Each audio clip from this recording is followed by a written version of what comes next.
Chapter 2 in the Milady Cosmetology textbook is about life skills.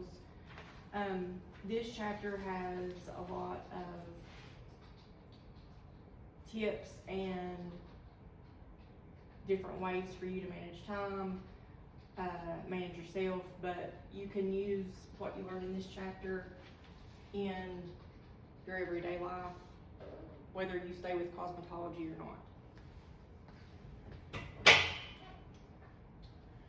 So by the end of chapter 2, you'll be able to list the principles that contribute to personal success, explain the concept of self-management, create a mission statement, explain how to set short-term and long-term goals, discuss the most effective ways to manage your time, and describe good student habits.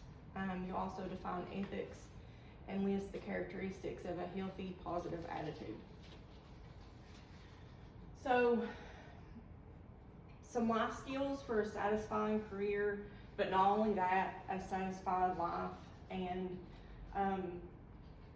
it'll just make your life, your home life, your work life, your social life easier if you apply these life skills.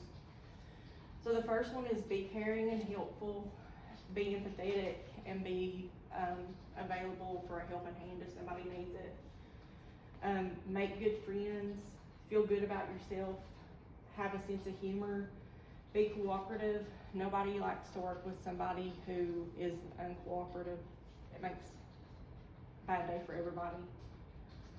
Be responsible, be consistent in your work, be adaptable, be open to change, stick to your goals, be organized, and have common sense. Stick to your goals, but at the same time, when you think about sticking to your goals, you want to be adaptable too, because you may set too ambitious of a goal or something like that, or you may achieve your goals faster than normal. But stick to your goals even if you have to change the timelines or what those goals look like. Why is it important to be organized? So that way you can know where my stuff is when I use it.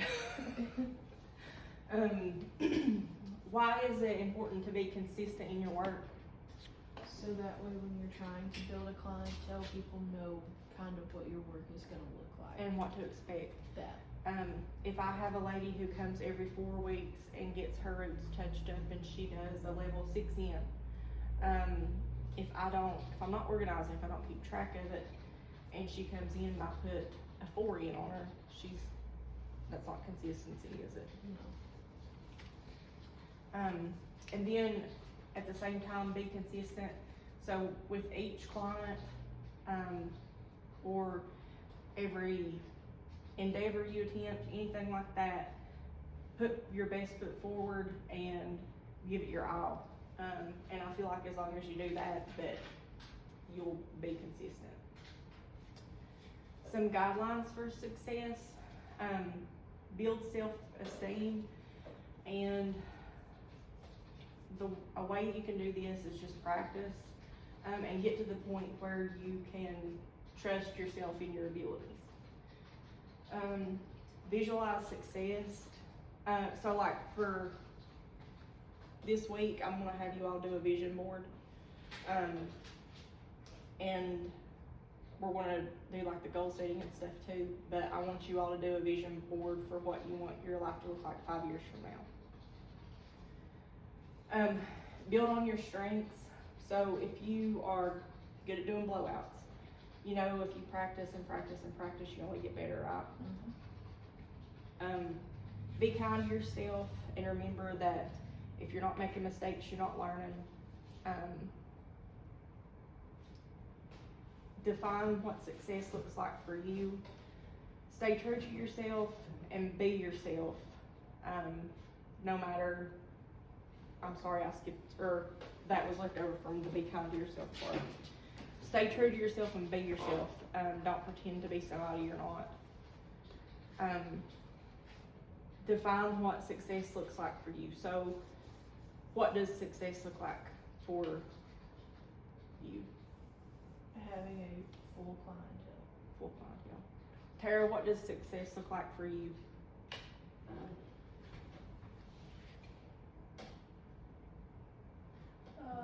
Success to me looks like a healthy work and home life balance. Okay. My success may look different than yours, and Tara's success will look different. Not everybody's is gonna be the same. Keep your personal life separate from work. Be energized, so take care of yourself. Balance your work and life outside of work, and practice self-care. Eat, make sure you're getting enough rest, make sure that you're hydrating. Respect others, please, thank you, excuse me, and stay productive. So what are 3 bad habits that are counterproductive for like anything? Like if it's studying, if it's doing homework, if it's entering things in the spreadsheet for your taxes. Procrastination. Being unorganized with that, and like you forget stuff, Mm-hmm. and then So procrastination, lacking a game plan, that's Yeah. being unorganized, and then perfectionism. yeah, Nothing's gonna be perfect. I have a hard time with procrastination, and I have a hard time with perfectionism because I feel like if I don't have everything laid out before I start, I'll never start it. I have a real big problem with perfectionism. So take ownership when you're working toward your career, or you're working toward your degree or certificate or whatever. You'll want to attend all your classes, arrive early to class, have your materials ready, listen, highlight the important points, take notes, be attentive during the summary, ask for clarification if you have questions, and never stop learning. So you, as long as you're a cosmetologist, you always want to be taking classes because the industry changes so much. And once you reach the point where you feel like you've learned all there is to know, I feel like that's when your career will take a negative turn, because there's always something else to learn. in Virginia, is there a mandated amount of continuing ed that you have to do? There's not, but there should be. I know in North Carolina, every 2 years you have to get so many. But I think Virginia should make it mandatory that you do so many continuing ed hours every couple of years. So motivation and self-management. The definition of motivation is an incentive, inducement, or a motive to act. And internal motivation is the most effective. So when we're talking about self-management, to be a business owner, or to work in a salon that does booth rent or commission, even in chain salons, you need to be pretty self-disciplined. You need to make sure that you come to work on time. You need to make sure that you have all the products that you need to work with your clients with. You need to manage your time effectively. If you have a lot of clients, you don't want to double book yourself. That's all part of self-management. So your creative capability, you want to eliminate self-criticism. Don't be really hard on yourself. Look inward for motivation to get you motivated to act, and then look around for inspiration. So look within to motivate yourself, and then look outside for inspiration. Improve your vocabulary and don't go at it alone. Bounce ideas off of other professionals. When you say change your vocabulary, what do you mean by that? Improve it. Which here I feel like we have two strikes against us because we have the accent, and which not necessarily, but if anybody from away from here hears us talk, they automatically think, what? We're dumb hillbillies. But if you improve your vocabulary and even use correct grammar, it makes you look more professional, and it makes you look educated. It makes you look like you know what you're talking about. So, managing your career. This week I also have you design a mission statement that establishes the values that you live by and sets up your future goals. In your book there is a self-interest test, and it's like a self-test where you can see what interests you, and you can kind of mold your mission statement by that. The definition of a mission statement is the purpose and values for which an individual or an institution lives and works by.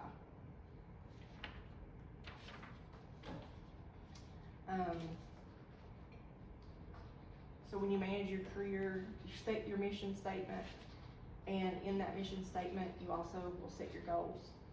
So short-term goals are 1 year or less, long-term are increments of 5 years or more. So what's a short-term goal? To get your license. Yes. And long-term? To either find a home salon or to build your own, to go out on your own.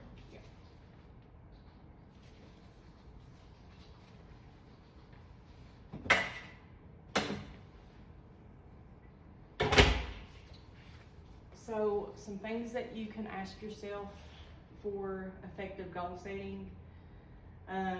Are there any specific skills needed?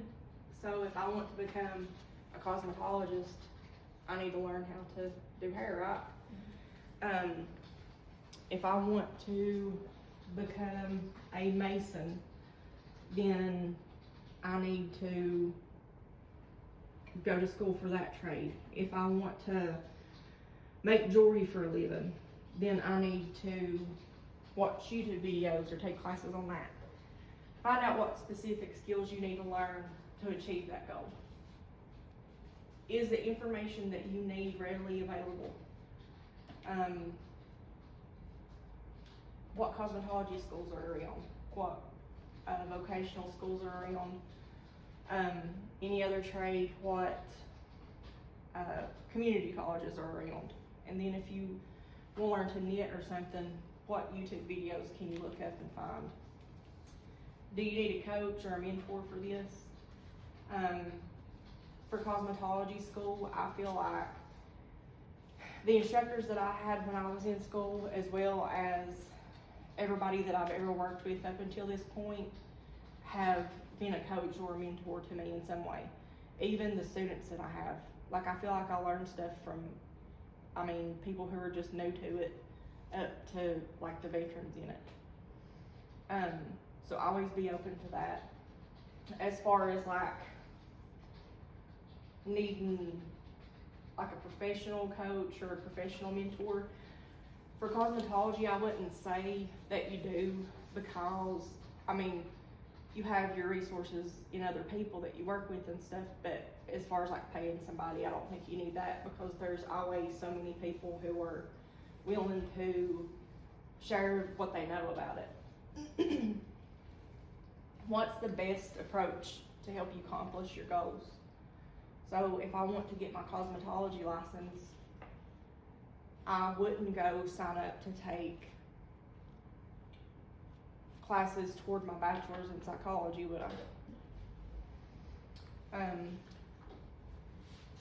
Look at the quickest way to get from point A to point B, not point A to over here, over here, over here, over here, then point B.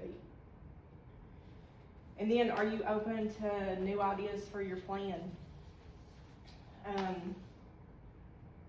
Are you dead set on coming here every day for 6 months and knocking out your 1,000 hours? Or are you gonna be working part-time? What happens if you have a family emergency or a big life event, you have to take some time off? I feel like in those areas you have to be open to new ideas. And not only that, but once you come here like Tara, and once you are around it, you might decide, I want to go on and get my cosmetology license. I don't want to just do nail tech.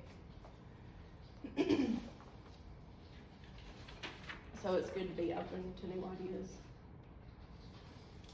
Some time management tips that are good.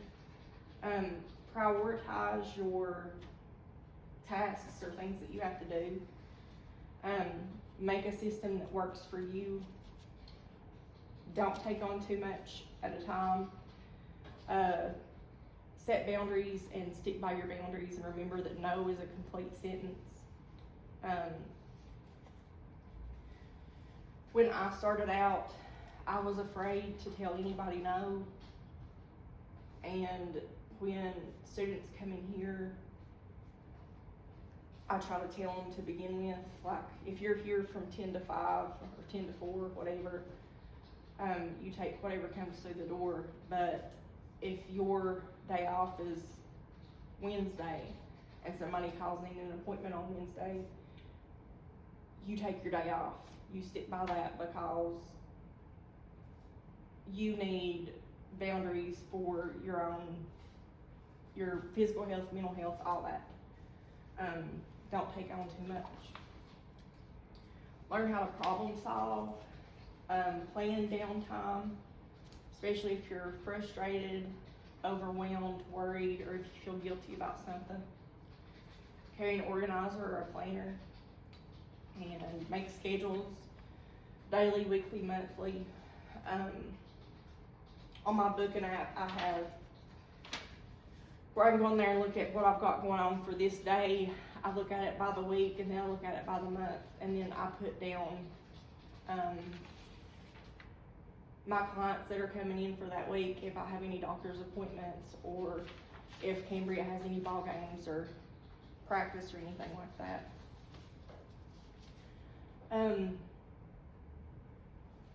Identify your most productive times. So I'm not a morning person. I don't do well if I wake up first thing and start studying. I have to kind of sit and chill, drink coffee and get my bearings about myself a little bit. Reward yourself when you complete tasks. Plan exercise, and that's good for your physical health as well as your mental health. Schedule free time daily. Schedule you a lunch break. Schedule you a 15-minute break in between clients. Use to-do lists, and then make time management a habit. So once a week or 5 minutes every day, sit down and look at what you have planned for the day, cross off what's on your to-do list, what you've completed, add to it, things like that.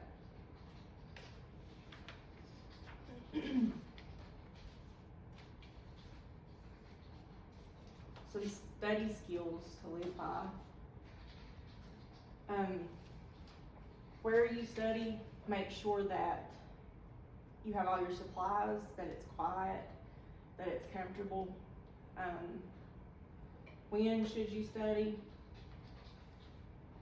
Estimate the time that you need to study, and do it when you're motivated and energetic. I don't want to study as soon as my eyes fly open in the morning. And then how you study. Study one chapter section at a time. Make note of your keywords and phrases, and then test yourself. Ethics is something that we're going to touch on in this chapter too. The definition of ethics is the principles of good character, proper conduct, and moral judgment expressed through personality, human relation skills, and professional image.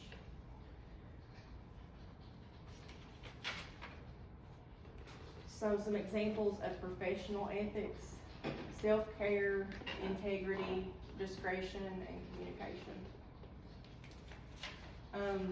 And 5 professional behaviors that will help you make sure that you're an ethical hairstylist. Provide skilled, competent services. If you're uncomfortable performing a service, let somebody know. Give it to somebody who is more familiar with it. Be honest, be courteous, and sincere. Never breach client confidentiality. Be fair and give the correct information. Personality and attitude.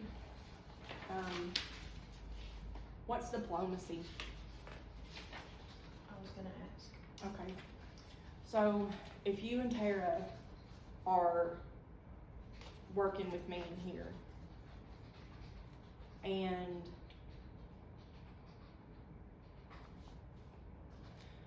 you both work on a client of mine, and you shampoo her hair, but Tara cuts it, blow dries it, styles it, and does a conditioning treatment prior to that.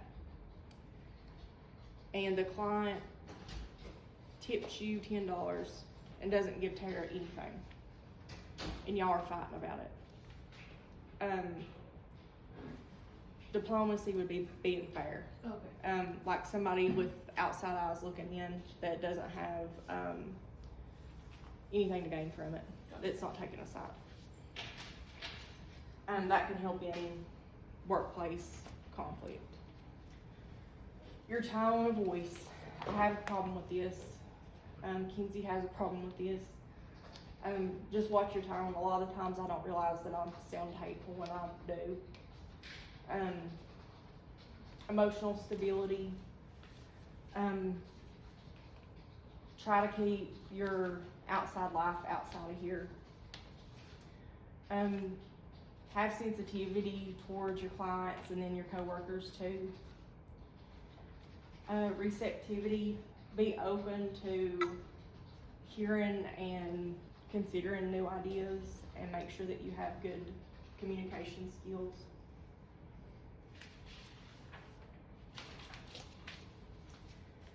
And then all these come together to make the whole person. When you implement all this into your daily life at work, you improve your attitude at and with work. It'll allow you to see good in difficult situations, and it will help you associate with more positive people. Not only that, but when you are a light to everybody else, if somebody else is having a bad day, you can bring them out of their bad mood. And again, it just makes things more fun and easier as far as working goes. So, what principles contribute to professional and personal success?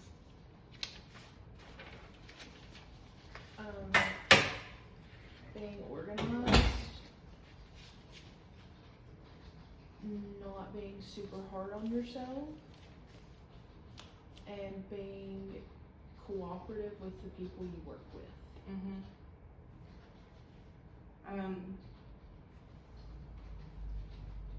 How do you create a mission statement, and give an example of one? A mission statement, that's when you would figure out your values and your goals and what you would want to live by. So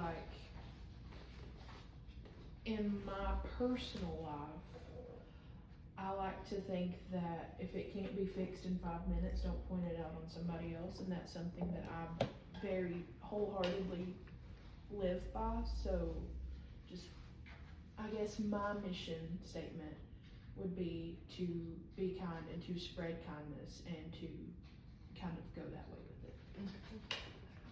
How do you go about setting long-term and short-term goals?